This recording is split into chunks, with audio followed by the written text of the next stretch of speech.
অনেকের মৃত্যু হয় ঘুমের ভিতরে, এজন্য ঘুমে 5টা আমল করতেন মুহাম্মদ সাল্লাল্লাহু। প্রথম আমল ওযু করতেন। কি করতেন? ওযু। 2 নাম্বার আয়াতুল কুরসি পড়তেন।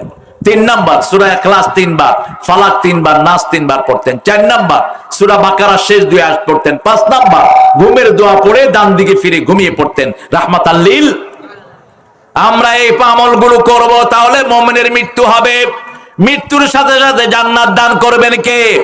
আবার রাসূল বলতেন, দুটি দোয়া করতেন, বুখারী মুসলিমে এসেছে, হে আল্লাহ, আমার রূহটা এখন আপনার কবজায় থাকবে, আপনি ফিরিয়ে দিলে আমি জীবিত হব, আর যদি ফিরিয়ে না দেন আমি মৃত হয়ে যাব। ঠিক তবে ঠিক? যদি ফেরত দেন তাহলে নবীদের রূহ, নেককারদের রূহকে যেমন আপনি হেফাজত করেছেন, আমাদের রূহগুলোকে তেমনি হেফাজত করে দিয়েন। আর যদি না ফেরত দেন, রহম করেন, মাফ করে ইল্লিনের মধ্যে জায়গা দিয়ে দিয়ে। ইল্লিনে যেতে চান তো? কথা বলেন না কেন?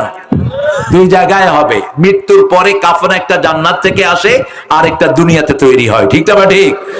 মুমিনদের জন্য জান্নাতের কাফন আসে রেশমি রুমাল এবং সুগন্ধি নিয়ে, কাফেরদের জন্য জাহান্নামের কর্কশ দুর্গন্ধযুক্ত রুমাল আসে জাহান্নাম থেকে। মুমিন যারা, আল্লাহ আমাদেরকে মুমিন হিসাবে কবুল করেন।